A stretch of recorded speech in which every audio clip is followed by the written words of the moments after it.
আসসালামু আলাইকুম। মুখের জড়তা কাটানোর ভিডিও সেশন ক্লাসের তৃতীয় ভিডিওতে আপনাদের সাথে আছে আমি ডিডি জাকির। প্রথমেই স্মরণ করছি মহান সৃষ্টিকর্তা, যিনি আমাদেরকে সৃষ্টি করেছেন এবং সুন্দরভাবে দেখাশোনা করছেন। সেই সাথে স্মরণ করছি নিজের বলার মতো একটা গল্প ফাউন্ডেশনের প্রতিষ্ঠাতা এবং উদ্যোক্তা তৈরি কারিগর ইকবাল বাহার জাহিদ স্যারকে, যার মাধ্যমে আমরা এমন একটি সংগঠন পেয়েছি এবং সেখানে নিজেদেরকে যুক্ত করে নিজেদেরকে দক্ষ করার সুযোগ পেয়েছি। প্রথমে আমার পুরো পরিচয়টা দিচ্ছি। আমি ডিডি জাকির, জেলা রাজবাড়ী, ব্যাচ নম্বর 27 এবং আমার রেজিস্ট্রেশন নাম্বার 1,54,335। সম্মানিত সুধী, আজকের সেশন ক্লাসে, আজকের ভিডিও সেশনে আমি যে বিষয়টি শেয়ার করব সেটা স্যারের দেওয়া 15 নম্বর সেশন থেকে। আমরা এখানে যারা যুক্ত হয়েছি তারা মূলত উদ্যোক্তা বা ব্যবসায়ী হওয়ার উদ্দেশ্যেই যুক্ত হয়েছি। তো ব্যবসা করতে গেলে বা উদ্যোক্তা হতে গেলে আমাদের মূলধনের দরকার হয়, আর মূলধন নেই বলেই আমরা অনেকে উদ্যোক্তা হওয়া থেকে দূরে সরে যাই। আসলে আমরা আজকে শেয়ার করব যে কিভাবে ব্যবসায়ের জন্য বা উদ্যোক্তা হওয়ার জন্য মূলধন সংগ্রহ করতে পারি। বিশেষ করে যারা এখন অধিকাংশ মানুষে আমরা মোবাইলে প্রচুর পরিমাণে কথাবার্তা বলি, যেটা দরকার সেটাও বলি, যেটা দরকার না সেটাও বলি। তো আমরা কিন্তু চাইলে আমাদের শুধু প্রয়োজনীয় কথাবার্তা বলে আমাদের খরচটা একটু হলেও কমিয়ে আনতে পারি, যে টাকাগুলো এক জায়গায় গুছায়ে আমরা মূলধনের সংগ্রহ করতে পারি।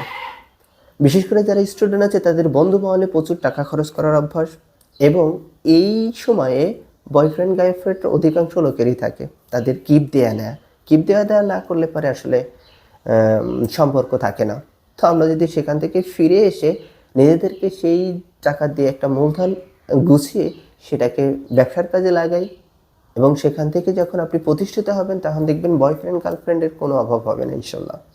তাই নিজেদেরকে প্রতিষ্ঠিত করুন। আমরা যারা বিড়ি সিগারেট খাই সেটাকে যদি একদম বাদ দিতে পারি ভালো, না পারলেও আস্তে আস্তে খরচটা কমিয়ে সেখান থেকে মূলধন করতে পারি। যারা ব্যবসায় চাকরিজীবী আছি তারা আমরা প্রত্যেক মাসে একটা ডিপিএস করতে পারি। সেখান থেকে একরকম 1 বছর 2 বছর জমা রাখেন, ইনশাল্লাহ দেখবেন ওখান থেকে হিউজ একটা মূলধন হয়ে যাবে। যারা বিদেশ থাকেন তারা প্রত্যেক মাসে বা সে সম্পূর্ণ টাকা না পাঠিয়ে ওখান থেকে কিছু টাকা আপনি ব্যাংকে জমা রাখেন, দেখবেন 1 বছর 2 বছর পরে বেশ একটা অ্যামাউন্ট হয়ে গেছে, যা দিয়ে আপনি বিজনেস শুরু করতে পারবেন।